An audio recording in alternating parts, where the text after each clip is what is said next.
Bueno, bueno, ¿está por ahí, Doc Yunes? ¿Está conectadito?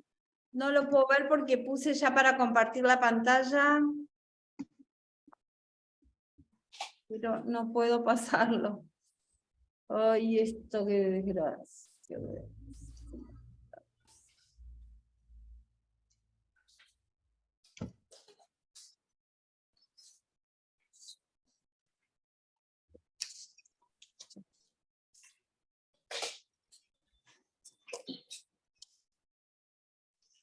Bueno, es la hora, si les parece, vamos a comenzar el ciclo 2023. Seguramente después se irán uniendo todos los demás participantes.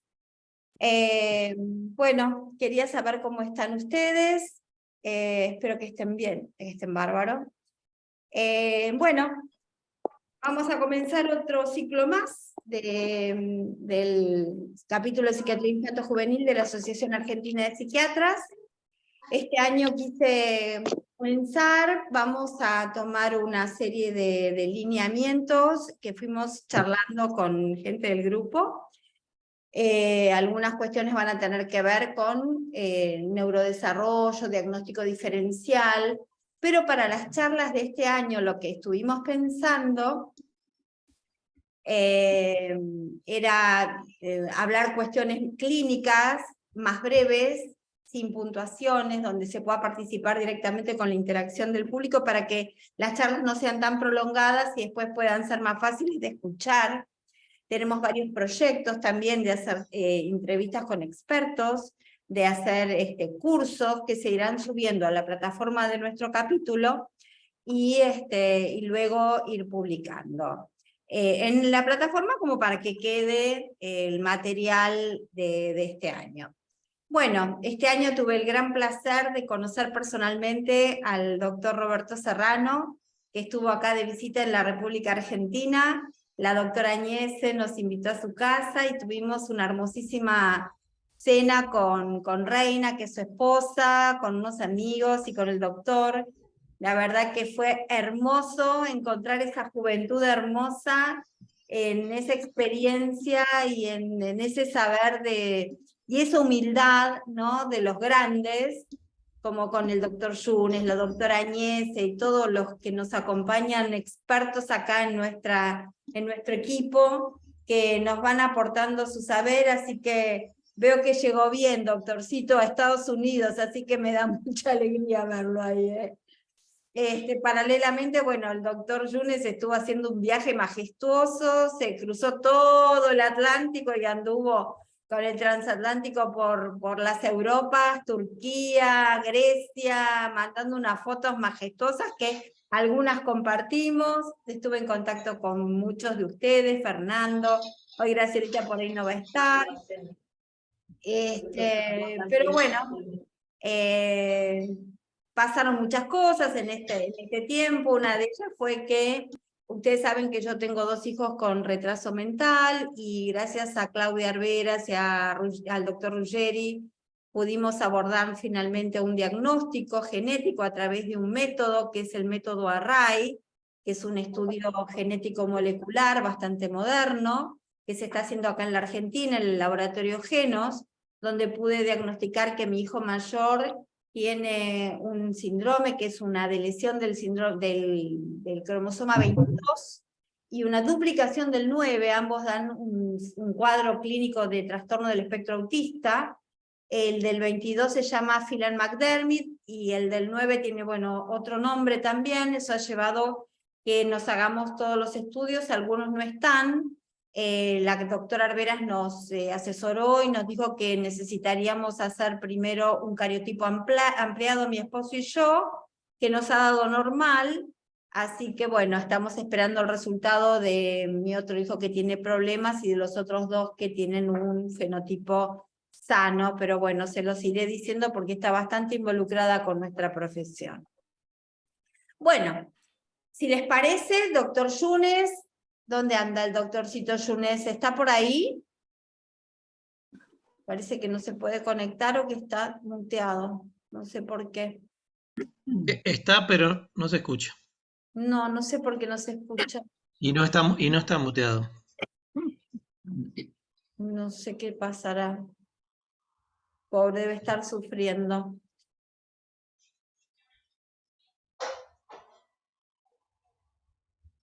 Bueno, yo les voy contando un poquito que lo que vamos a hacer hoy es hablar de semiología psiquiátrica. Esta es una charla que yo tengo hace muchísimos años armada, que en realidad la armé pensando en la estructura de los manuales actuales, porque lo que teníamos de semiología infanto-juvenil era muy acotado, era generalmente relacionado con algunas cuestiones más generales, si bien ahora también cambió, porque cambió la clasificación del DSM al DSM-5, del DSM-4 al 5, donde se reagruparon las patologías. Todo lo que nos vamos a ver hoy nos va a ayudar a pensar en función de todo lo que fuimos haciendo los últimos años, cómo pensar un algoritmo de diagnósticos psiquiátricos infanto-juveniles relacionados con cuestiones clínicas semiológicas y diagnósticos diferenciales que van a abarcar aspectos psiquiátricos puros, psiquiátricos psicológicos, psiquiátricos médicos y psiquiátricos relacionados con lo psicosocial y lo ambiental. Doc Yunes, a ver si puede hablar y si no, si quiere, en todo caso, se va incorporando a lo largo de la charla. Bueno, como siempre las charlas van a ser grabadas, el congreso va a ser en octubre, este año es en Mar del Plata, son 6 salones nada más, así que del capítulo se presentará una sola mesa, pero se pueden presentar trabajos hasta junio, o sea, tienen una semana más para presentar todo lo que quieran y después se seleccionará para ver cuáles van a ser los temas que se van a abordar.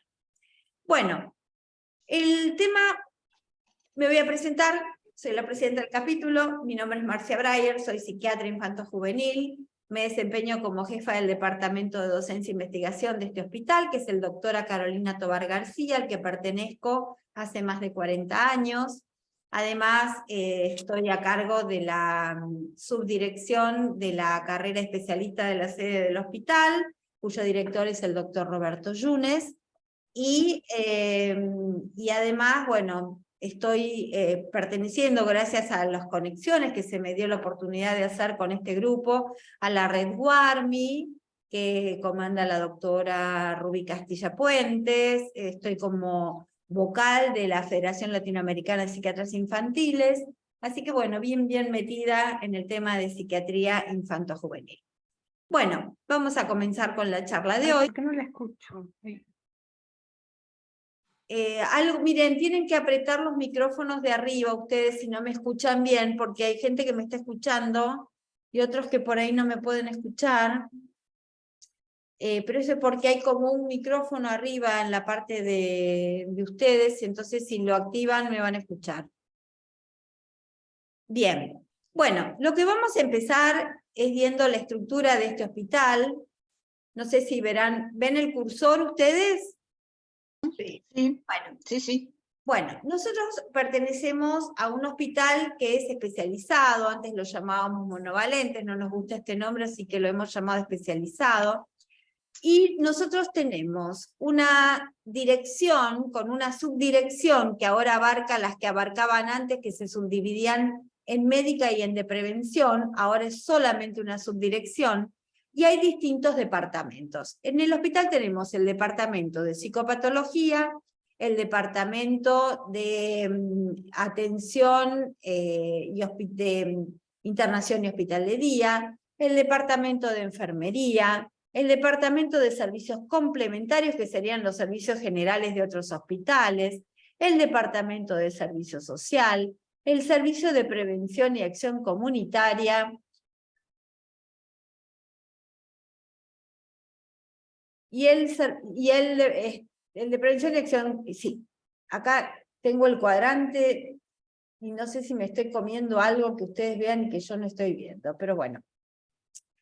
El departamento de psiquiatría y psicopatología sería lo que es consulta externa. Ahí atendemos a todos los pacientes ambulatorios. Entonces tenemos un sector que es de admisión y consulta, que es donde se reciben los pacientes, un sector que es de terapia individual, otro de grupal, otro de familiar, otro sector de psicofarmacología, y había antes un sector de crisis que ahora pasó a ocuparlo prácticamente la guardia, que se reorganizó después de la pandemia. Del departamento de internación y hospital de día tenemos a hospital de día y a internación. Hospital de día tiene un sector de mañana y un sector de tarde que atiende a todos los pacientes crónicos, sobre todo con trastornos del espectro autista, y que trabajan con niños pequeños y también con adolescentes. Nosotros en el hospital trabajamos hasta los 18 años y generalmente hay un menú terapéutico que trabaja con el paciente, con todo el grupo de padres y además con servicios complementarios que interactúan y se articulan con todo el hospital. Hoy por hoy el hospital de día fundamentalmente está recibiendo pacientes del servicio de internación que son dados de altas y que necesitan un servicio particular. Entonces tenemos poca cabida para los pacientes externos. Aparte, bueno, hay un egreso muy importante de médicos, así que tenemos una falta de profesionales médicos en este momento, con lo cual es un poco complicada la asistencia. El servicio de internación tiene un sector de mujeres, un sector de varones, un sector de niños pequeños, que con toda la reestructuración de salud mental, se trata de reducir en lo máximo posible la internación, entonces quedó reducida a 4 camas, donde también se pueden internar las mamás y los papás, y la guardia, que dependía de este área, ahora depende directamente de dirección.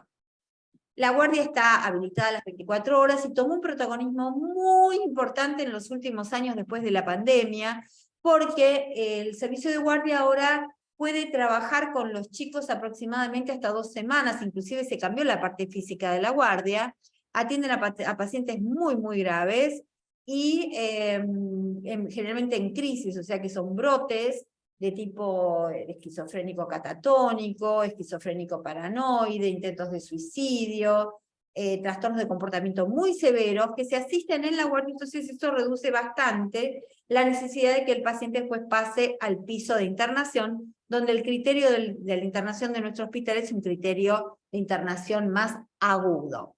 Bien, tenemos al departamento de enfermería, que asiste con enfermeros especializados en psiquiatría infanto-juvenil y en salud mental infanto-juvenil a los servicios donde se requieren su asistencia, que sobre todo tienen que ver con hospital de día y con el servicio de internación.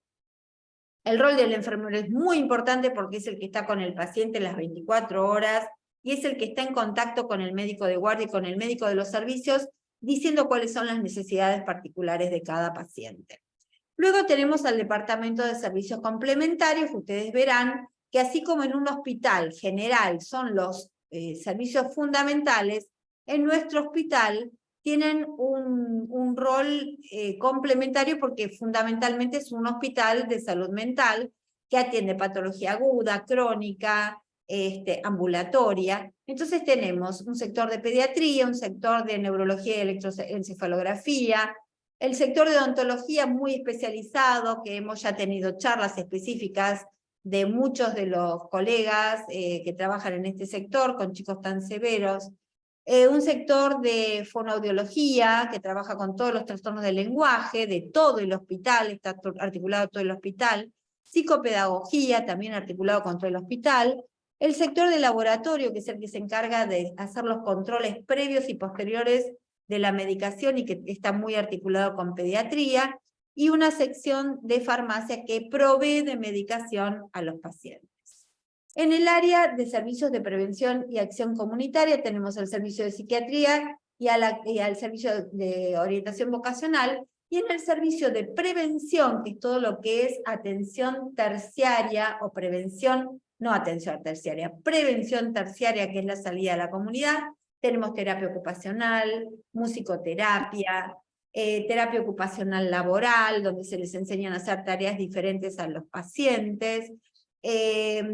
Tenemos educación física, psicomotricidad, kinesiología. Y este servicio articula con todo el hospital, o sea que todo está entremezclado y trabaja en forma conjunta. Hay un departamento que es el de la alimentación, que es el que va a proveer la parte de comida a todos los pacientes que almuerzan en nuestro hospital, balanceando el valor nutricional en función de la medicación, que ustedes saben que la medicación tiene un tema sobre todo aquellos neurolépticos que provocan síndrome metabólico. Y el departamento de docencia e investigación, que depende también de dirección, y que es un departamento con los hospitales nacionales, porque nosotros somos exnacionales, que no son compartidos con los servicios asistenciales. Es un departamento que trabaja con residentes, concurrentes, universidades, y que además tiene capacitación también para los profesionales que están dentro del hospital, fuera del hospital, recibiendo prácticamente gente de acá y del extranjero. También tenemos un servicio de medicina legal, que es el que se encarga, ustedes saben que con todos los chicos hay todo un tema donde tenemos que seguir ciertas instancias legales y de dar partes e informes a los jueces, a los abogados y demás. Entonces, ellos son los que se encargan de todo este área. Presentado el hospital, nos vamos a meter en tema con esto que para mí es tan importante, que es el tema de diagnóstico, particularmente de diagnóstico diferencial. Y para eso vamos a partir, ya cambiando completamente de tema, de 3 grandes ejes que nos van a involucrar y que los tenemos que tener como esquemas mentales cada vez que recibimos un niño o un adolescente por primera vez, para ver ante qué situación estamos.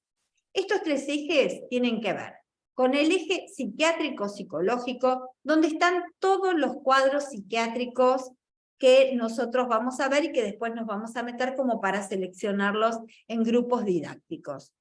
El diagnóstico diferencial médico, que también después los vamos a diferenciar en 2 ejes, yo lo dividí a manera didáctica para mí, en neurológico y sistémico.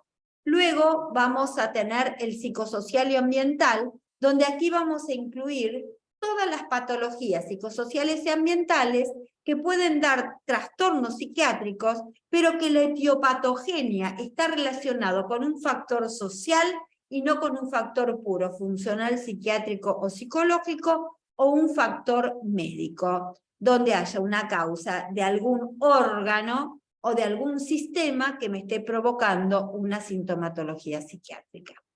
Con respecto a los tipos de diagnóstico, nos vamos a adentrar en el psiquiátrico. Y para partir del psiquiátrico vamos a tener un concepto determinado, que es el de semiología. El concepto de semiología es un conjunto de signos y de síntomas. Eso es semiología. Signo es lo que veo, síntomas es lo que el paciente siente. Y todos estos signos y estos síntomas los agrupamos de manera didáctica ya con el doctor Yunes en un capítulo que publicamos hace muchos años en una enciclopedia de psiquiatría infanto-juvenil, en estos grandes grupos. Retraso mental, trastornos del espectro autista, que en aquel entonces eran los trastornos generalizados y específicos del desarrollo. Los del espectro autista son los generalizados viejos, los específicos están en un grupo aparte. Trastornos del comportamiento, trastornos de las emociones y otros trastornos. Quedan así demarcados 5 grupos a los que agregamos un 6º grupo, que son todas las patologías del adulto que se inician en la infancia, en la niñez y en la adolescencia. Entonces, ahora, teniendo en cuenta que semiología es signo y síntoma y que tenemos estos grupos, vamos a ir grupo por grupo como para determinar cuáles aspectos semiológicos estamos hablando cuando hablamos de cada grupo, cómo lo definimos y cómo lo pensamos. Bien, entonces dijimos que semiología era el conjunto de signos y síntomas. Si nosotros estamos hablando de retraso mental, que ahora está dentro de los trastornos del neurodesarrollo, porque antes ocupaba el eje 2, juntamente con el trastorno de la personalidad, el retraso mental se consideraba cuando eran menores de 18, y los trastornos de personalidad cuando eran mayores de 18, con distintos criterios semiológicos, porque el retraso mental El criterio semiológico que tengo en cuenta es este, la inteligencia y el trastorno de personalidad, la personalidad. ¿Pero qué es la inteligencia? Voy a tomar una definición que a mí me resulta muy práctica, que es que inteligencia es la capacidad de resolver problemas en el menor tiempo posible. O sea, una persona o un niño que es buen alumno en el colegio, ¿puedo decir que es inteligente? No necesariamente, porque yo tengo por ahí chicos que viven en la calle y que tienen desafíos diarios, como cómo subsistir, cómo salir de una situación de peligro. Para eso tenemos que repasar un poco cómo es la evolución de la inteligencia a lo largo de la vida de un ser humano. Inicialmente, la inteligencia se basa en la percepción. La percepción está determinada por los sentidos, por eso hablamos de lo sensoperceptivo. Y lo sensoperceptivo está desarrollado a través de la vista, olfato, audición, gusto y tacto. El niño aprende las primeras etapas con esto, por eso cuando juega, juega con los sonajeros, con lo que huele, con lo que chupa, con lo que ve, los colores vivos, y con lo que palpa, ¿sí? Entonces, a través de esto es lo sensoriomotor. Después pasan a una etapa que es la concreta, donde alrededor de los 2, 3 años, uno le va a preguntar a un chico qué ve y solamente lo que va a poder hacer es describir lo que ve. Estamos en la etapa de la inteligencia concreta. O sea, dibujamos la casa, el árbol y la persona, y le vas a preguntar ¿qué ves? Y va a decir una casa, un árbol, una persona. No va a poder ir más allá, porque no hay sustrato biológico para que pueda caer en esa tercera etapa que viene, que es la simbólica, que es poder representar cosas de la vida cotidiana en su vida personal. Ya cuando están en la etapa simbólica, pueden representar cosas de la vida cotidiana cuando juegan, representar cosas de la vida cotidiana cuando dibujan. Ahora, bueno, tenemos al sexo X, pero hasta en mi época, cuando un varón jugaba, generalmente lo que le gustaba eran los autos, los aviones, las pistolas, los juegos de acción. Las mujeres generalmente les gustaban las muñecas. Ahora todo eso es diferente, con lo cual tenemos que ayornarnos y adaptarnos a esta nueva etapa, donde nos vamos a encontrar con variables que han evolucionado también con el tiempo y con la cultura. Luego de esa etapa simbólica, viene ya la etapa de la deducción, donde uno puede juntar ciertos ideogramas e ideas y sacar conclusiones. Eso viene muchísimo después.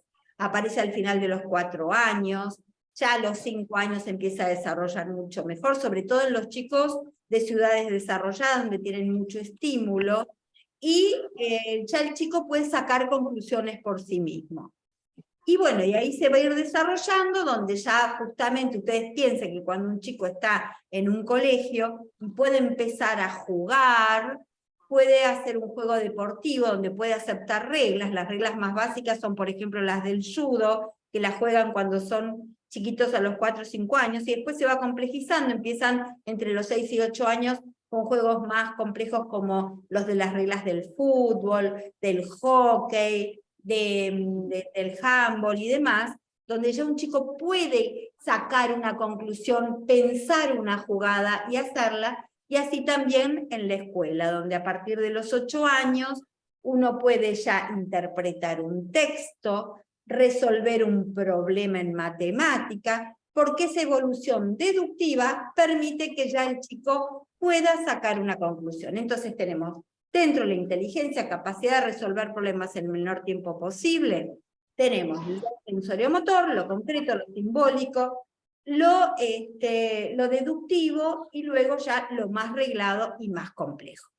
Vamos a pasar a los trastornos del desarrollo. Cuando nosotros hablamos de trastornos del desarrollo, que involucra en la parte generalizada antigua a los trastornos del espectro autista, estamos hablando de una calidad de una función. Si bien crecimiento es cantidad, desarrollo es calidad. Entonces, lo que abarca y lo que involucra al espectro autista, que serían los viejos trastornos del desarrollo, serían fundamentalmente, para hacer un diagnóstico en este ítem, la socialización, que es la capacidad de relacionarse con otros. Yo me puedo relacionar con otros, pero además de relacionarme con otros, tengo que tener la capacidad de percibir lo que el otro quiere. El chico que tiene un trastorno del desarrollo, sobre todo si tiene un alto rendimiento o un cuadro tipo Asperger que se excluyó de este grupo en el DSM-5, es un chico que va a interactuar y que va a hablar, pero teniendo en cuenta la teoría de la mente, no se va a poder poner, o como hablamos ahora de empatía, en lo que al otro le pasa, percibiendo gestos, percibiendo deseos, percibiendo lo que le pasa. Simplemente el chico que tiene un trastorno del espectro autista va a expresar lo que él necesita, lo que él quiere, y según el grado de autismo o de espectro autista, puede ser que agarre una mano para tomar un objeto que le interese, puede ser que grite para conseguir algo, que repita algo que aprendió para conseguir algo, o simplemente que hable solamente del tema que le interesa. Eso no es una socialización tal como nosotros la entendemos en una persona normal, donde el chico normal va interactuando, ya sea en forma individual en su primera etapa, a los 2 años con el juego paralelo, donde necesita estar ante la presencia de un otro para jugar, pero juega solo, y después se va integrando en el juego del otro, entendiendo las normas sociales, hasta llegar a la socialización habitual, que es poder compartir con otros y saber escuchar, saber esperar, saber contener. Esto es lo que falla en el chico que tiene trastorno del desarrollo o espectro autista. Con respecto al lenguaje, la capacidad de lenguaje en los chicos que tienen trastorno del espectro autista está muy alterada. Esto lo vamos a llamar comunicación o lenguaje, porque como ya mencioné antes, los chicos que tienen este tipo de problemática, por ahí van a poder hablar, pero no van a poder interactuar en el diálogo social con el otro, porque solamente van a poder expresar y manifestar lo que a ellos les pasa. Si bien esto es normal en un chico pequeño, nosotros damos como inicio de los trastornos del neurodesarrollo a cuadros que son anteriores a los 3 años de edad, salvo los que eran antes los trastornos desintegrativos, que comienzan a partir de los 2 años de edad, donde se van perdiendo estas funciones, las sociales, la del lenguaje, que es esa capacidad paraverbal de comunicarse cuando el chico es afásico, porque ¿cómo hacemos un diagnóstico de diferencia entre un afásico y un chico que tiene un espectro autista? Porque el afásico se desespera por comunicarse, lo va a hacer a través de gestos, lo va a hacer a través de dibujos, lo va a hacer a través de marcas. El que tiene un espectro autista no lo va a hacer de ninguna manera, vive enquistado en su planeta. Entonces tenemos lo verbal y lo paraverbal, están alteradas las 2 áreas. Luego tenemos otra función semiológica que es la actividad. ¿Qué es la actividad? Lo que hago. Entonces, ¿cómo puede estar la actividad? Puede estar aumentada, hiperactividad, disminuida, donde el chico está absolutamente quieto, o puede estar disregulada. Bueno, en estos chicos podemos ver las 3 alteraciones. Y lo otro que se ha sumado, y que se ha sumado a la triada de Lorna Wynn, es la imaginación.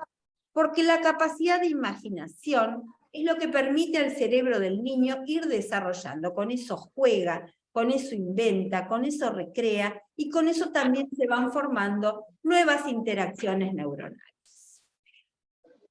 Entonces, como resumen, en los trastornos del espectro autista, abarca lo que antes eran los trastornos generalizados del desarrollo, dijimos que desarrollo es calidad de función, tenemos alteraciones en la socialización, interactuar con otros, lenguaje, comunicarme con otros, actividad, lo que hago, puede estar aumentado o disminuido, y hay imaginación que generalmente está tremendamente perturbada. Vamos a pasar a los trastornos afectivos. Las funciones semiológicas que están alteradas en los trastornos afectivos de la infancia, niñez y adolescencia son el humor, que lo vamos a definir a grandes rasgos como me siento, y la ansiedad, esa sensación inminente y patológica de que algo malo me va a pasar. ¿Cuáles son los trastornos del humor que vamos a ver en la infancia? Los prototípicos, ahora ya se pasaron todos a la parte del adulto, porque no es un trastorno del neurodesarrollo, no se considera un trastorno del neurodesarrollo. Entonces pasaron a ser clasificados dentro de las patologías del adulto con un ítem donde aclaran. ¿Qué tenemos? La depresión, que es cuando el humor está bajo, dijimos que humor era como me siento, la manía, que es cuando el humor está alto, que en los chicos tiene una característica muy especial la manía, el trastorno bipolar, que se altera el humor depresivo con el exaltado, pero con ciclos circadianos, ultradianos, rapidísimos, donde pueden cambiar de humor y que de hecho se pueden confundir perfectamente con un trastorno de déficit de atención. Tenemos la distimia, que es la depresión crónica, que en los adultos dura más de 2 años y en el niño más de 1. Los trastornos de ansiedad, que en los chicos el prototipo hasta ahora era la ansiedad por separación y la fobia escolar. Pero con Raquel hemos visto mucho estrés postraumático, sobre todo por todos los casos de abuso infantil, donde ahí sí la causa es no endógena, sino por causa psicosocial y ambiental, donde chicos por abuso emocional, abuso físico, abuso sexual o negligencia, generan síntomas de ansiedad y pueden manifestarlo como si fuera cualquier cuadro de ansiedad. No queriendo ir al colegio, no queriéndose separar de conocidos, no queriéndose separar de su familia. Bien. Vamos a pasar a los trastornos del comportamiento. El comportamiento, para definirlo de alguna manera, es cómo soy.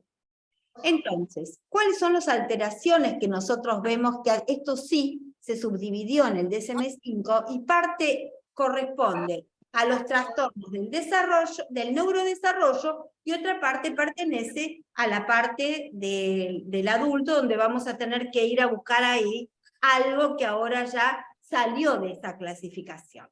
Los aspectos semiológicos que están en los trastornos del comportamiento, que antes afectaban a lo que era el ADD, con hiperactividad, simple o mixto, suma ahora el trastorno disruptivo, el trastorno posicionista desafiante, el trastorno del control de los impulsos, que pasa a corresponder a la clasificación global, un eje, como tiene el DSM-5, donde ahí es donde vamos a poder observar cuáles son las patologías de los trastornos del control de los impulsos, donde nos vamos a encontrar con el posicionista desafiante, el disocial, el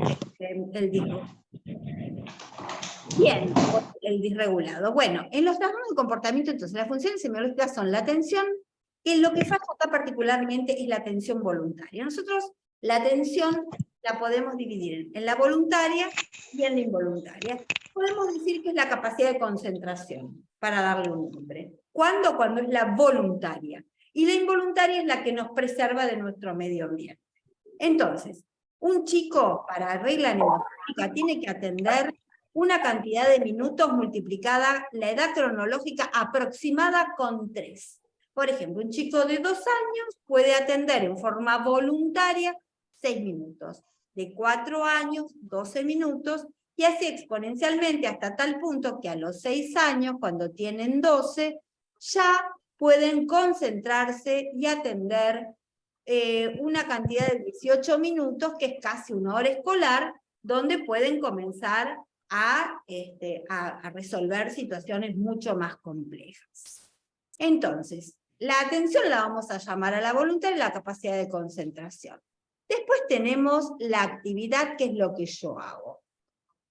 La actividad generalmente en estos chicos puede estar aumentada, que es la hiperactividad, o disminuida, que es la hipoactividad, que se da mucho sobre todo en el ADD de las niñas, generalmente el de los hombres, por una cuestión genética, a través del comportamiento de la testosterona y del cromosoma Y, son más activos, mientras que las mujeres son más melancólicas, ansiosas, de angustiarse.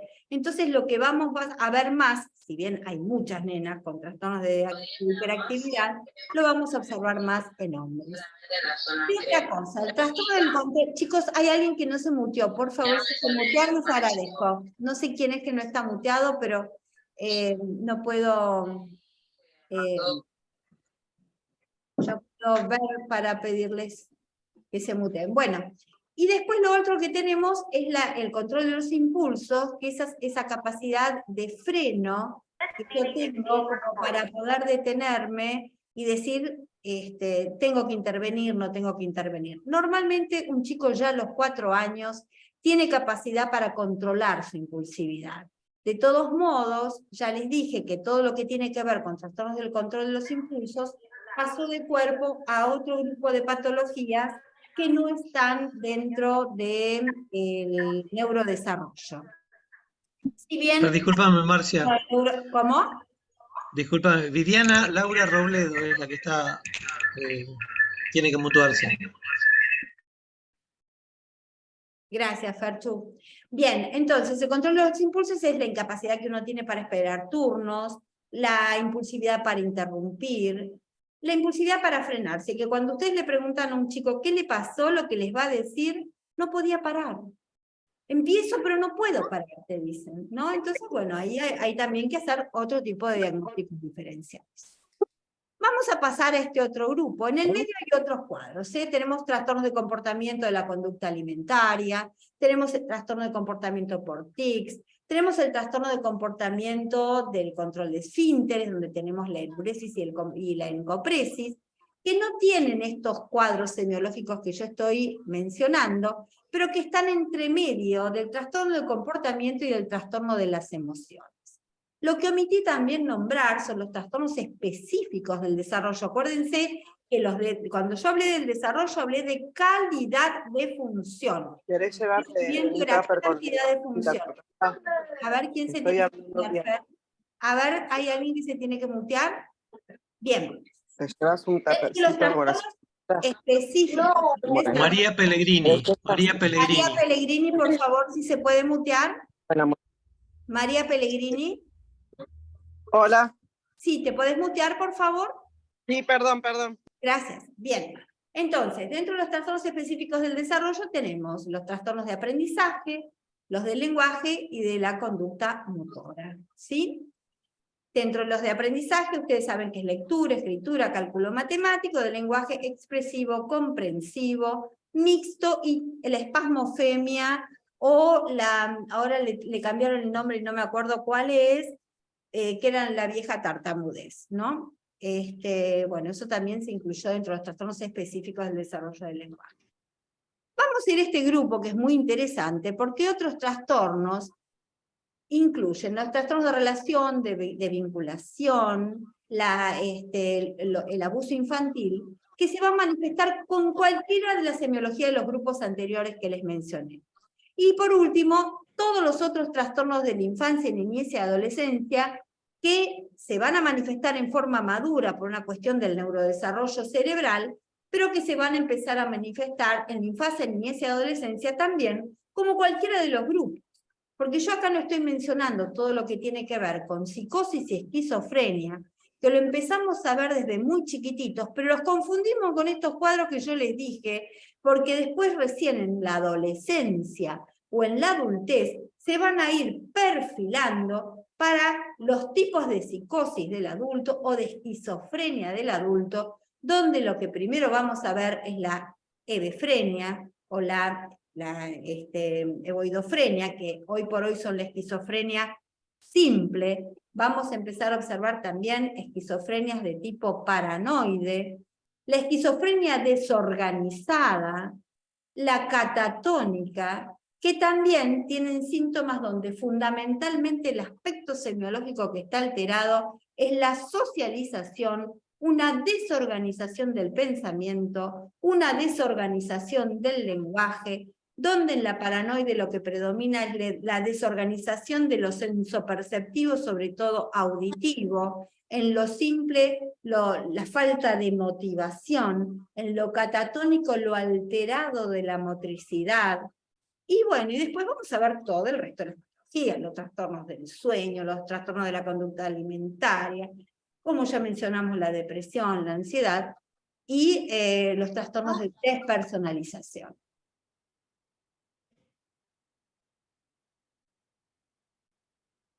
Bien.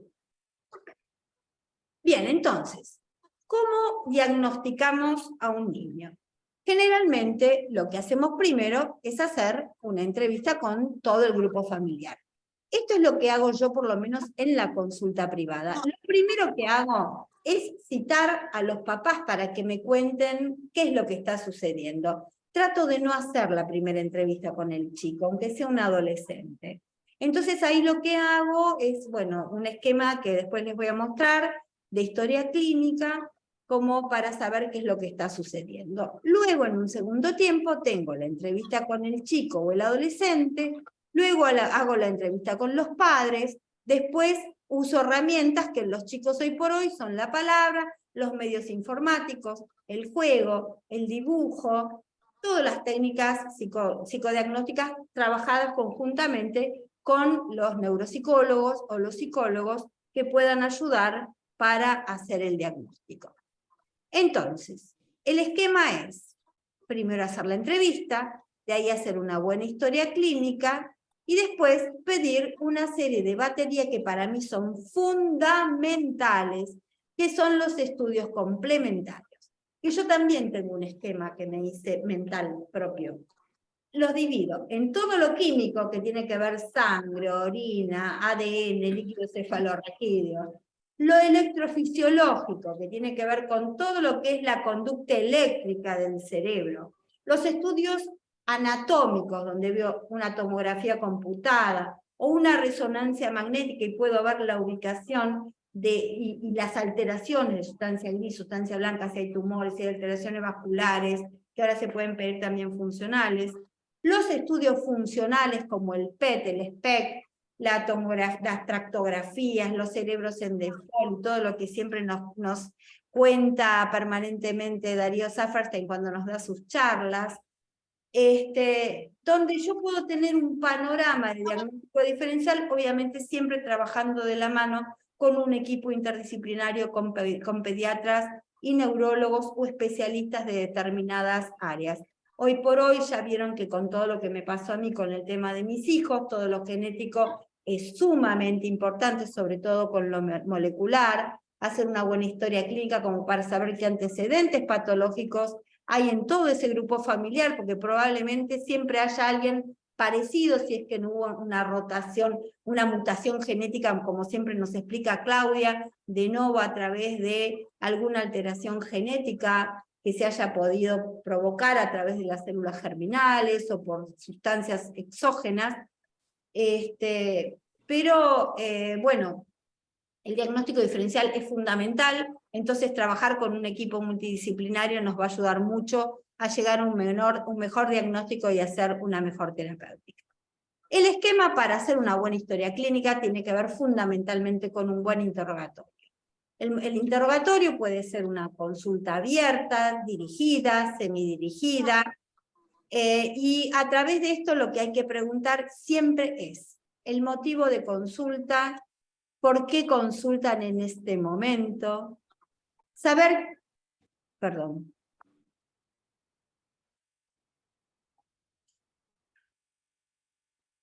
quién lo deriva, por qué lo derivan en esta circunstancia, ver quién lo acompaña, porque van a ver que muchas veces los chicos vienen acompañados, sobre todo en las instituciones, por gente que no es de la familia, pero que se hacen cargo de ese menor.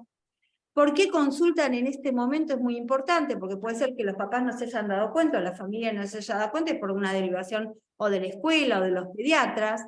¿Cuál es la enfermedad actual? Que eso lo tenemos que indagar nosotros a través del interrogatorio. Muy importante los antecedentes patológicos de este chico, como fue el embarazo, el parto, lactancia, que está relacionado con este ítem de la historia evolutiva. ustedes saben que en el primer trimestre es cuando se forma el aparato del sistema nervioso central, segundo trimestre del embarazo es cuando migran las neuronas, y en el tercer trimestre es cuando maduran las neuronas. Entonces cualquier noxa, ya sea por alguna enfermedad cursada, por tóxicos que la madre haya consumido durante el embarazo, por infecciones que haya tenido durante primero, segundo o tercer parte del embarazo, pueden ser las alteraciones más anatómicas, como lo que es el tema de la rubiola y la toxoplasmosis primer trimestre, que produce malformaciones. En el segundo trimestre se estudió mucho tiempo el tema de la esquizofrenia relacionado con con el virus de la influenza. No sabemos efectos del COVID a largo plazo, ni HIV. Tercer trimestre es, por ejemplo, partos prematuros o hemorragias, porque lo último en madurar es lo más humano del cerebro humano, que es el lóbulo frontal, donde están prácticamente todas las funciones que tienen que ver con la semiología de este tipo de pacientes. Entonces, hacemos una buena historia evolutiva y finalmente, bueno, hacemos un diagnóstico y una historia clínica familiar. Yo siempre, pero siempre para hacer diagnóstico diferencial pregunto qué antecedentes hay en esa familia. Bien. Bueno, ya vimos diagnóstico diferencial psiquiátrico, vimos la semiología de cada grupo, vimos cuáles son los aspectos relacionados con los estudios diferenciales, cómo abordamos a un paciente de lo psiquiátrico, pero vamos a pensar ahora desde el diagnóstico médico cuáles son los diagnósticos diferenciales que tenemos que hacer. Cuando nosotros tenemos un brote psicótico, lo primero que tenemos que pensar, y que esto es de causa netamente médica, es en el consumo de sustancias. Sobre todo en niños grandes, niños 11, 12 años, y adolescentes, con la variedad de drogas que hoy están consumiendo y con la accesibilidad que tienen. No hay colegio donde no haya consumo de marihuana.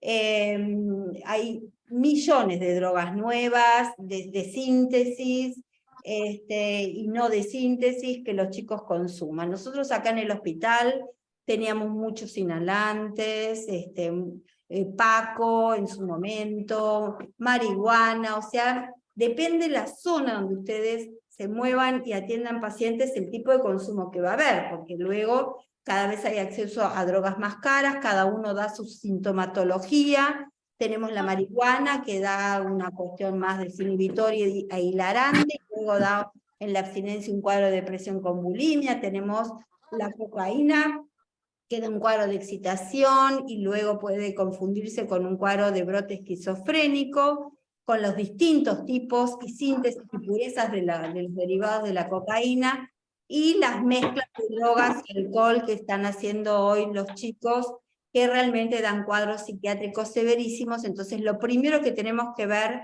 es si están intoxicados. ¿Qué hacemos si están intoxicados? Se interna primero en un hospital que tenga un recurso como para desintoxicar al paciente. Generalmente hablamos de lo que se llama la patología dual, donde subyace por debajo de la adicción una patología psiquiátrica, pero para poder atenderlo, por lo pronto en nuestro hospital o en nuestros consultorios, lo importante es limpiar al paciente de la droga, y ya sea uso social, consumo, abstinencia o intoxicación, siempre es bueno estar de la mano de un toxicólogo para que nos ayude a poder diagnosticar. Acá en el hospital, el servicio de bioquímica, tienen unos cassettes donde ponen orina y ahí ya se pueden dar cuenta de 8 drogas de consumo, donde se puede despistar si el paciente está consumiendo o no. Luego de despistar este gran grupo que es fundamental y que tienen perfectamente en las clasificaciones de los manuales cuáles son los síntomas cuando lo consumen, cuando están intoxicados y cuando están abstinentes, tenemos que dividir en dos grandes grupos el diagnóstico diferencial, el neurológico y el sistémico. El neurológico es todo lo que atañe al sistema nervioso central y periférico, donde hay enfermedades que pueden ser puras, tumores, vasculopatías, neurodegenerativas, trastornos neurometabólicos, donde ahí Marina Eslago y bueno, todos los neurólogos que trabajan con nosotros, Dina, la doctora Wolf y demás, tanto nos asesoran para ver si se trata de un cuadro con una epilepsia, de un cuadro neurometabólico, de un trastorno neurodegenerativo por degeneraciones de la sustancia blanca, que afectan generalmente en la pubertad y la adolescencia, y que se manifiestan como un cuadro psiquiátrico, como una psicosis, donde además se suman trastornos motores. Si ustedes tienen una psicosis donde se suma un trastorno motor, siempre sospechen en un grupo de enfermedades de este tipo, y estudienlo bien neurológicamente, y ahora con todos estos estudios genéticos tan finitos, podemos hacer diagnósticos que antes no hacían. Yo tengo muchas ganas de hacer con todo el equipo de acá del hospital estos estudios genético molecular, como para diagnosticar. Ya en el hospital de niños se diagnosticaron muchos Phelan-McDermid, así que acá tendríamos también que ver, porque por ahí podemos saber lo que tienen, por ahí no cambia mucho el futuro hoy por hoy. En esta patología en particular lo que está alterada es una proteína que se llama proteína Shen, creo que es, y bueno, la están sintetizando, pero no pueden dar una terapia sustitutiva aún, pero bueno, cuando se avance con eso quizás podamos también avanzar mucho en el pronóstico de estos chiquitos. Y en relación a lo sistémico, a ver si podemos avanzar, para atrás, y en relación a lo sistémico, tenemos que pensar en todas las patologías endocrinológicas, en las hematológicas, inmunológicas, reumatológicas, infecciosas, que puedan causar síntomas sistémicos. Pavadas, por ejemplo, un chico que no ve bien parece un desatento. Un chico que no respira bien porque tiene adenoides, no duerme bien y está muy irritable durante el día. Un chico que tiene parasitosis durante la noche, el común Oxyurio vermicularis, tiene interrumpidas todas las etapas del sueño porque se rasca la colita durante la noche, interrumpe las fases del sueño y durante el día está muy alterado, además de las sustancias tóxicas que dan los parásitos. Entonces, el diagnóstico médico es fundamental. Los manuales diagnósticos, pasando a otro tema,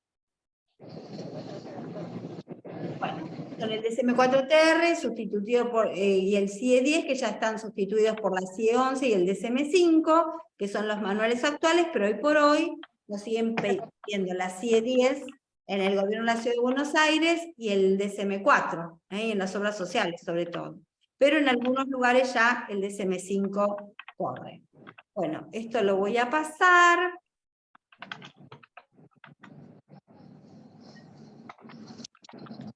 Acá tenemos algunas enfermedades genéticas y neurometabólicas dentro de lo médico, como es el cromosoma X frágil, el síndrome de Angelman, el Prader-Willis, que son alteraciones muy comunes, y que tenemos que, acá hay algunas fotitos, que tenemos que hacer diagnósticos diferenciales.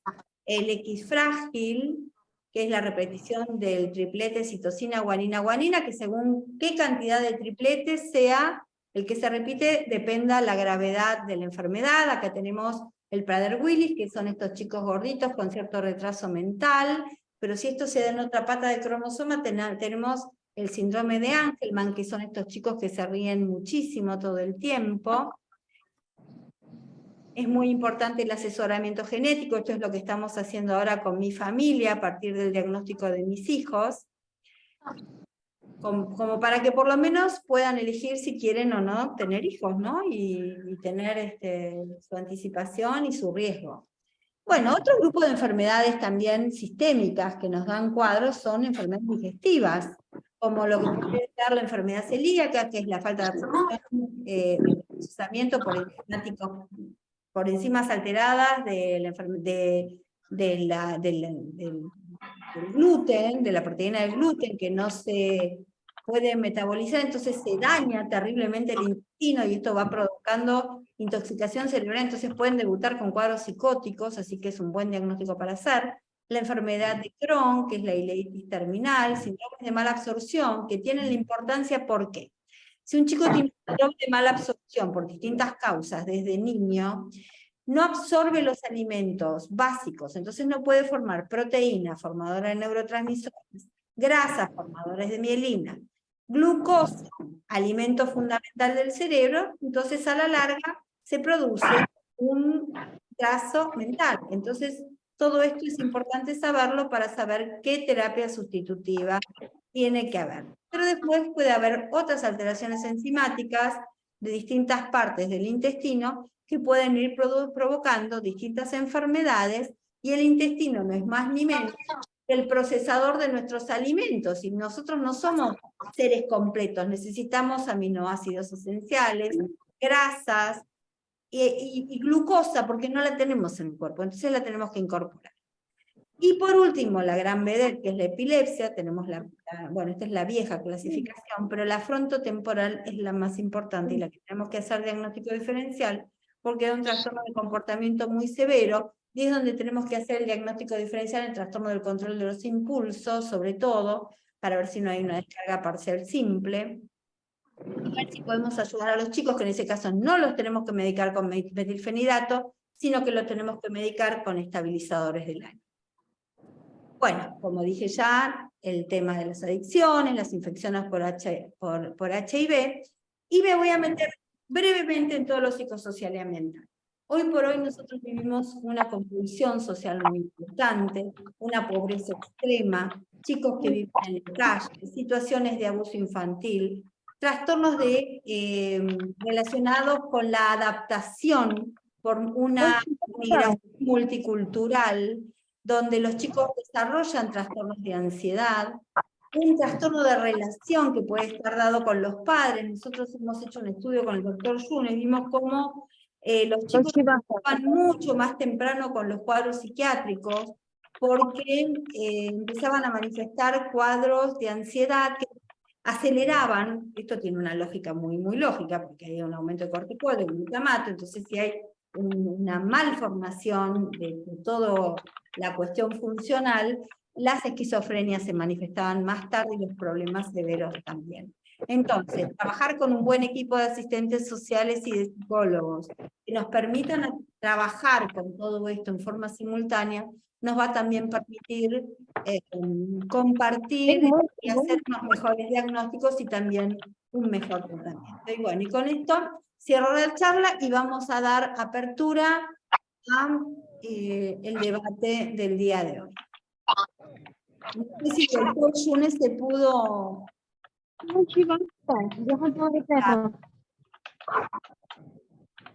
Para acá. A ver, hay alguien que está desmuteado, no sé quién es. ¿Lo ves, Ferchu, vos? Yo no puedo ver. Sí, APSA 2023 se llama el que está sonando. Ah, APSA 2023. Bueno. APSA, me encanta que vengan. Acá está APSA 2023.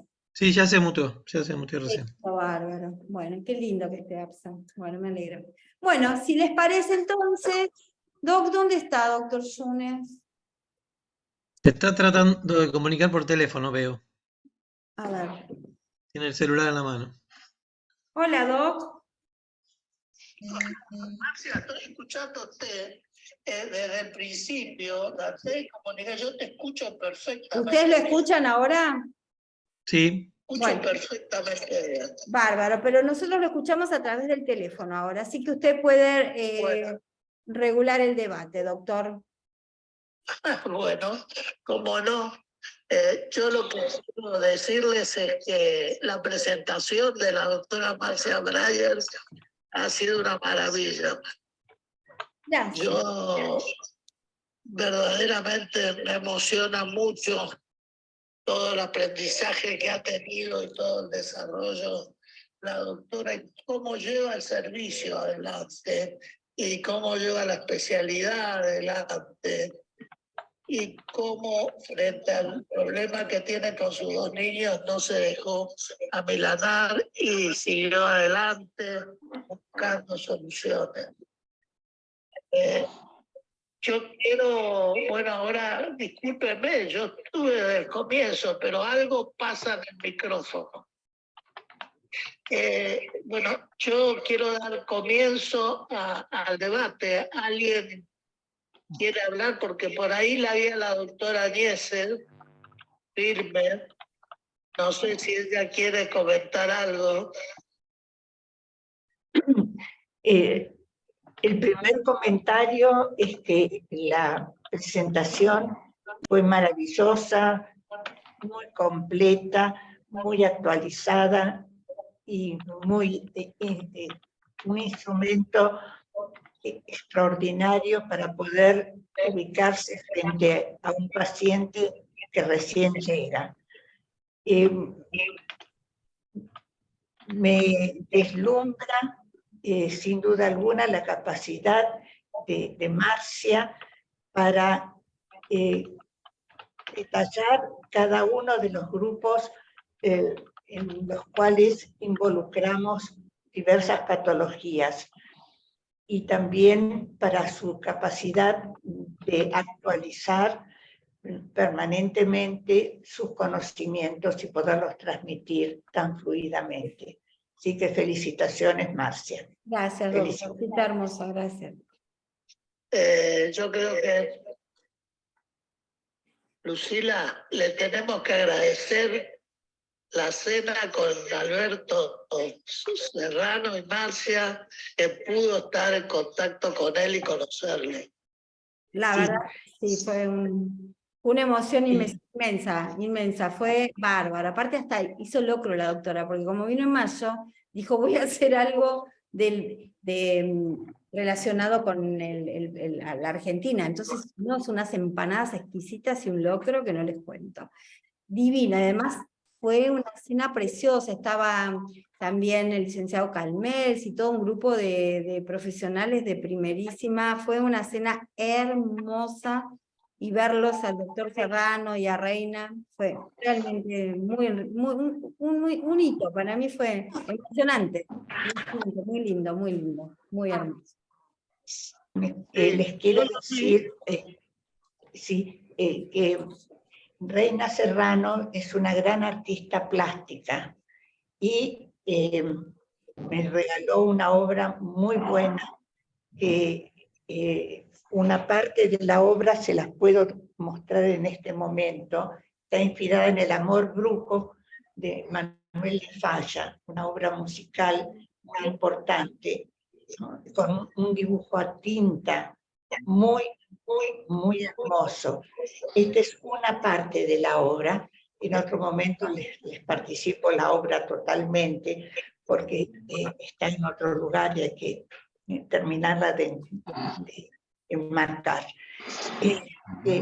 Les quiero decir que es una artista plástica muy importante, que hace cosas muy originales, con una finura y un conocimiento y un oficio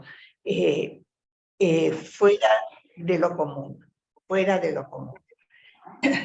Y esta faceta de la familia Serrano, no sé si está suficientemente difundida.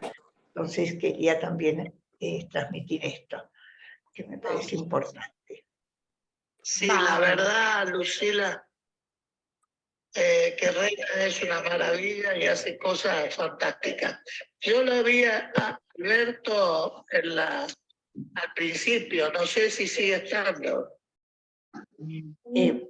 Alberto partió. No se pudo reconectar porque estábamos, tampoco tenía sonido, lamentablemente.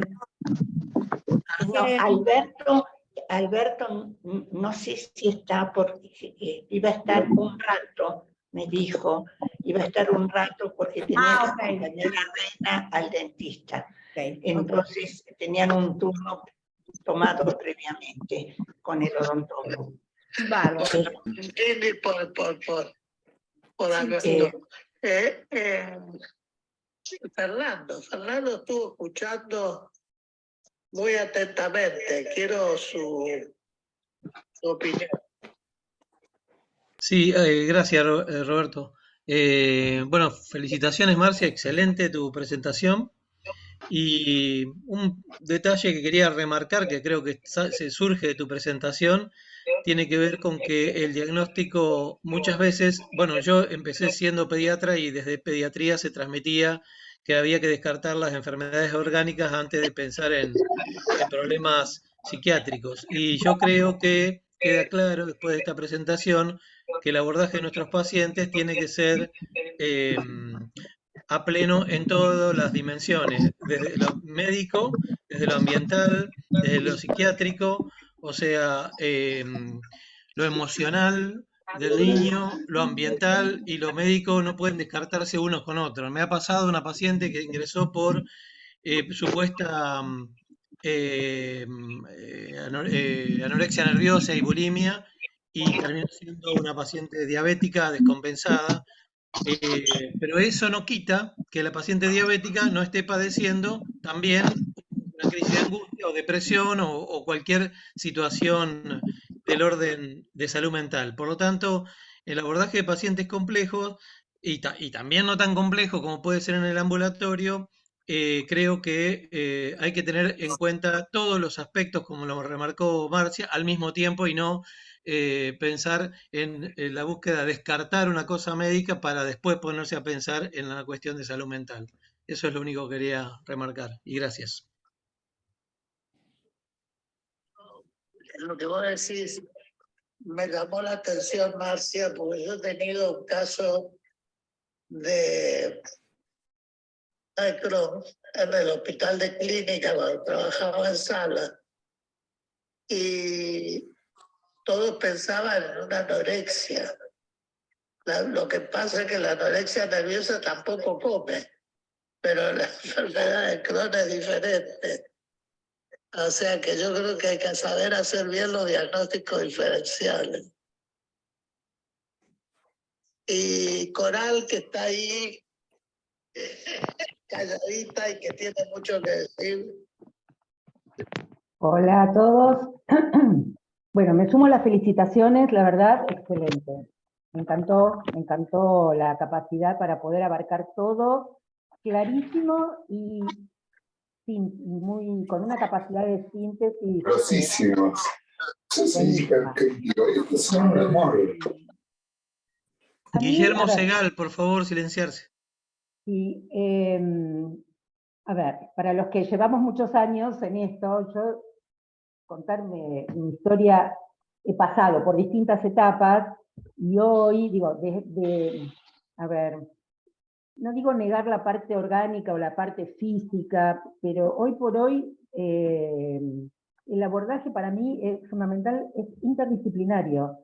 Yo veo con agrado, a ver, me encanta que cada vez haya más pediatras con los que yo pueda interactuar directamente, con mucho respeto, no solamente con los psicólogos, siempre digo lo mismo, a ver, psicólogos, con las fonoaudiólogas de las que aprendo mucho, las psicopedagogas, todos los que están dentro del área de la salud mental, pero en los últimos años, no sé, calculo que serán los últimos 10 años, tal vez un poco más, el acercamiento que he tenido, a ver, que yo misma he tenido con pediatras y que los pediatras han tenido conmigo, no sé, supongo que pasa con otros colegas, y yo no me he formado como pediatra, digo, porque en el caso de Fernando, él viene de la pediatría. Así que, nada, me parece excelente. Yo tengo varios casos así que me gusta exponerlos, particularmente creo que los ateneos son lugares en donde uno presenta un caso y presenta casos y se debate, y no es que tiene que estar bien, perfecto, al contrario, se tienen que abrir interrogantes, cuestionamientos acerca de orientaciones diagnósticas en donde no hay un solo diagnóstico, hay varios. Tengo una pequeña anécdota de hace 2 días, de un paciente que tiene que renovar su certificado por discapacidad y entonces tiene varios padecimientos, varias enfermedades, síntomas o padecimientos asociados. Porque tiene por un lado un cuadro epiléptico y afectación dentro de lo que es el área neurológica, y tiene también un cuadro psiquiátrico, porque tiene un trastorno de su neurodesarrollo.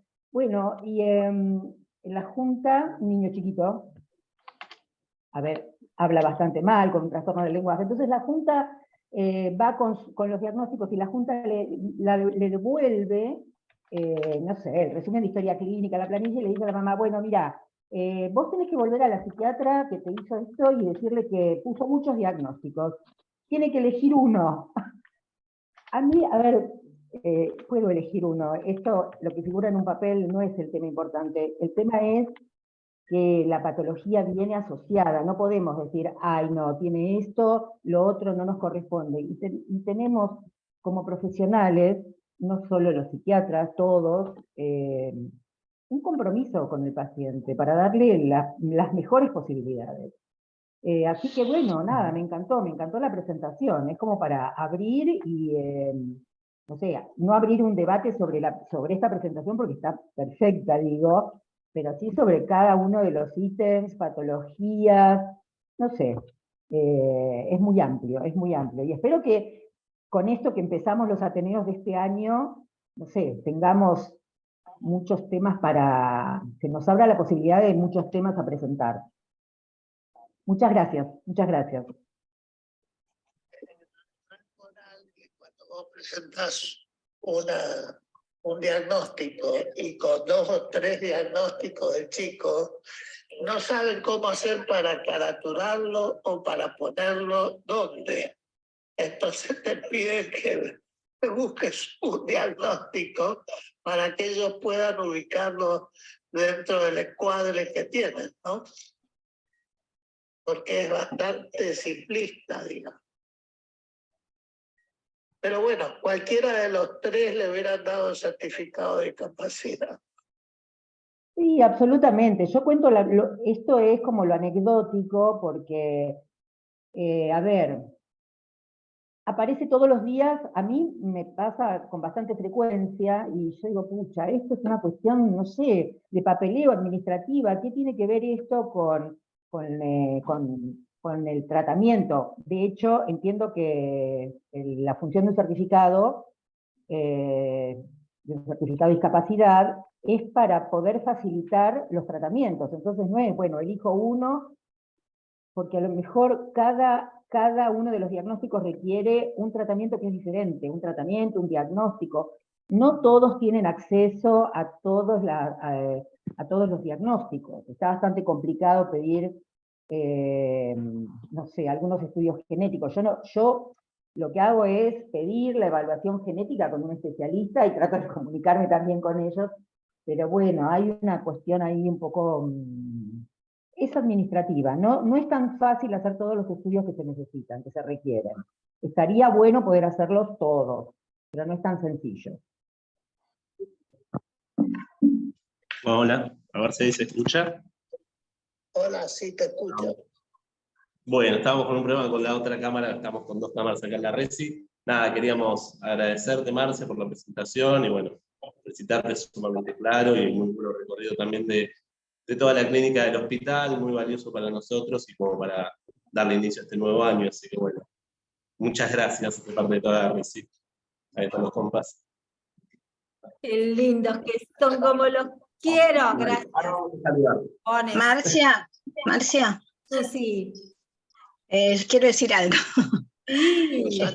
Bueno, en principio felicitarte por el poder de síntesis de un tema tan amplio como es la cuestión diagnóstica, partir desde nuestro hospital, digo nuestro, aunque yo ya estoy afuera, pero quiero rescatar porque en muchísimas partes yo me sentí identificada con el recorrido que vos hiciste en relación a la semiología. Y les quiero contar de que yo todavía estoy usando la historia clínica infantil que me enseñaron cuando entré al hospital hace más de 40 años. Donde todos esos ítems que vos recortaste, yo los recorro con cada paciente. Y además recorro también las primeras entrevistas, las entrevistas con los padres, con el paciente, las devoluciones, las cuestiones psicológicas.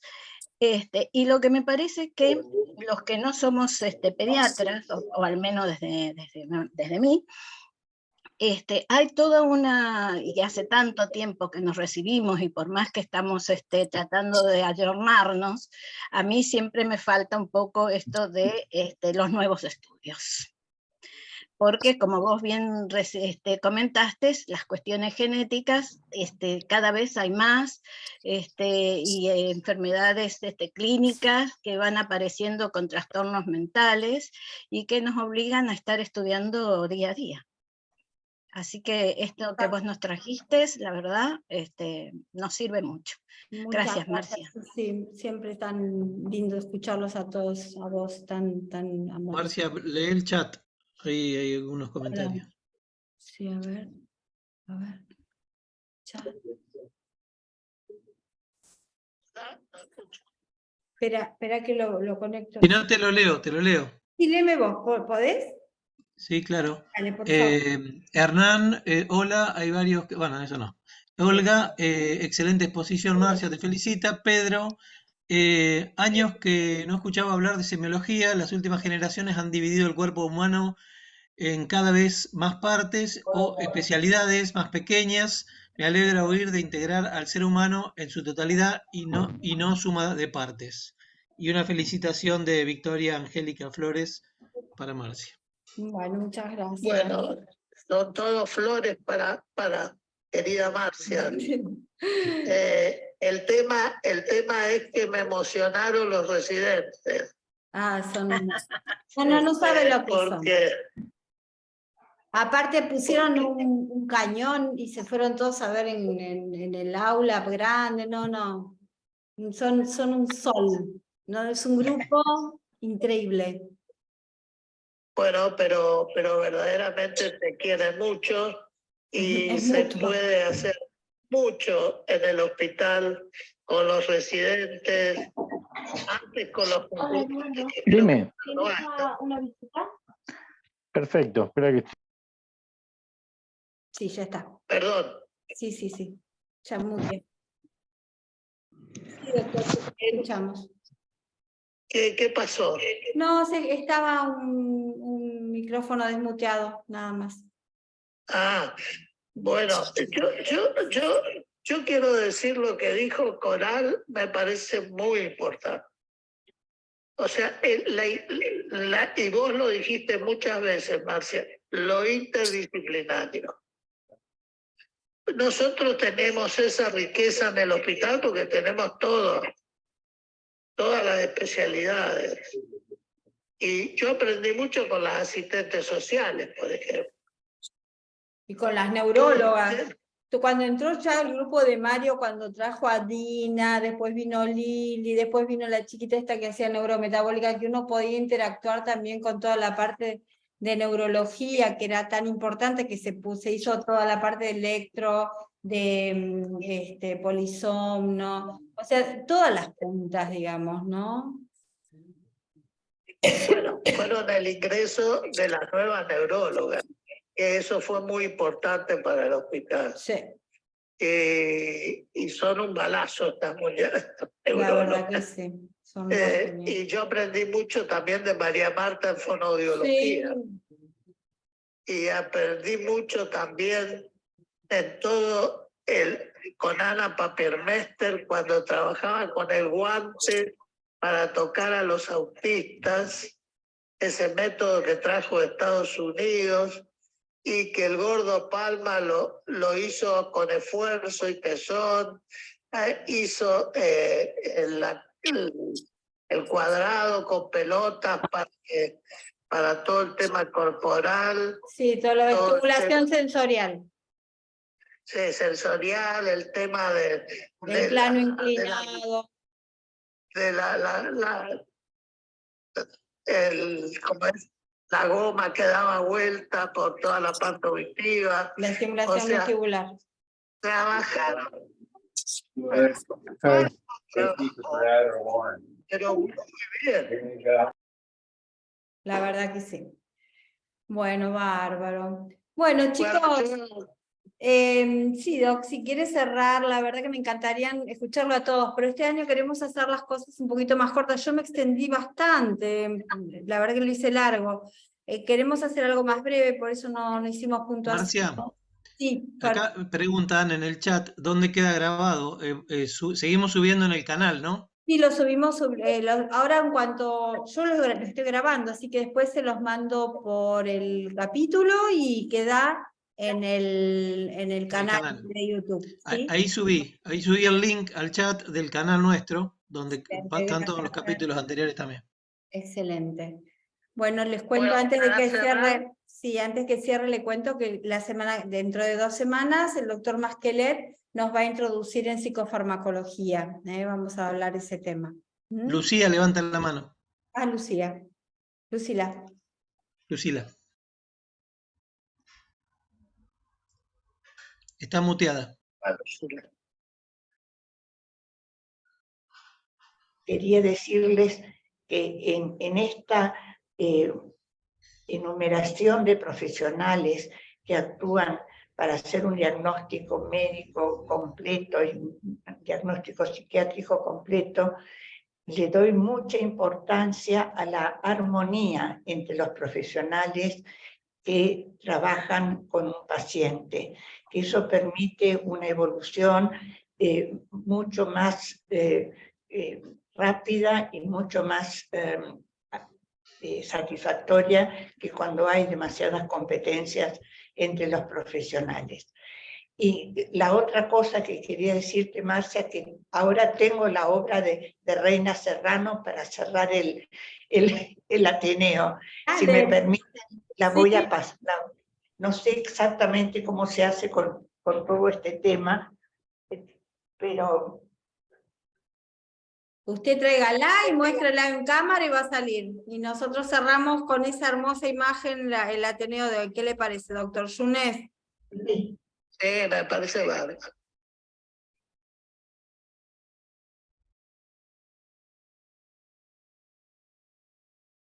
¡Wow! Te cuento, son dibujos en tinta que expresan distintos momentos de la historia del amor brujo, que es una obra de texto que Manuel de Falla musicalizó y que tiene que ver con las artes de una gitana para recuperar un amor perdido. Entonces, están todos los personajes, está muy bien hecha. Así que Hermoso. Bueno, muchas gracias a todos por haber estado y acompañarme. No pensé que iba a tener tanta compañía, es una alegría realmente. Pero bueno, la verdad que es un resumen de muchas cosas que fui pensando, porque fue de pensar y de hacer esquemas y demás, y creo que son cosas que después se incorporan también en la práctica clínica y que nos da esa velocidad para poder diagnosticar y poder pensar y poder ayudar a la gente que nos viene a ver. Así que gracias a todos, amo la psiquiatría infantil, los adoro a ustedes, doctor Yunes, doctora Añese, mi equipo, los quiero, a los residentes, a todos. La verdad, estoy feliz de la carrera que elegí. Así que gracias por acompañarme en este camino. Les mando un beso grande y nos vemos en 2 semanas si les parece, ¿sí? Gracias. Chao. Chao a todos.